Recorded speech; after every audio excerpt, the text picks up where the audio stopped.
1971 সালের পর এই পর্যন্ত হিন্দুরা ধাপে ধাপে নিপীড়ন হচ্ছে। একটা পর্যায়ে এই দেশে হিন্দুরা আর থাকতেই পারবে না। এই ইউনিফর্মের যথাযথ মর্যাদা দিতে পারেন নাই তো পাওয়ার চাটা কুত্তা হয়েছেন। আমাদের প্রভুর কিচ্ছু হলে আমরা জীবন দিতে রাজি আছি। শাহবাগে আমরা শান্তিপূর্ণ সমাবেশ করতেছি প্রভুর মুক্তির জন্য, সেখানেও আমাদেরকে আক্রান্ত করা হচ্ছে।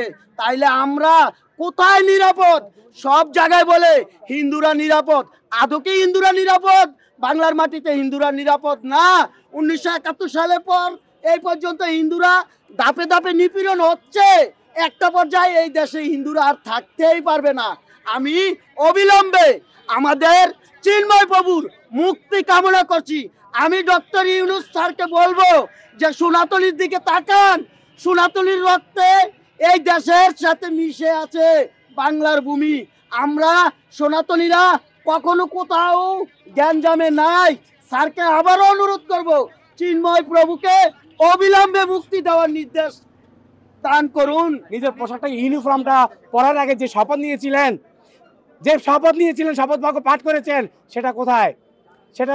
সেটা কি করেছেন?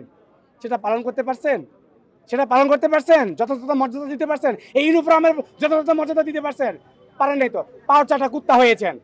পাওয়ার চাটা কুত্তা হয়ে আজকে এই দল করেন, কালকে সেই দল করেন, করে করে বড় বড় পোস্ট ধারণ করেন। কিন্তু কেন?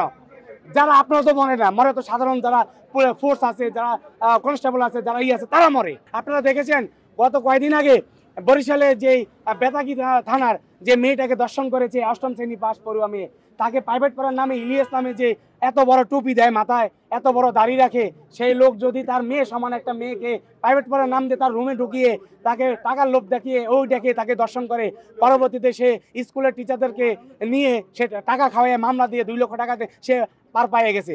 এখন প্রশাসনের দিক থেকে কোনো রকমের সাপোর্ট এখনো তারা পাচ্ছে না।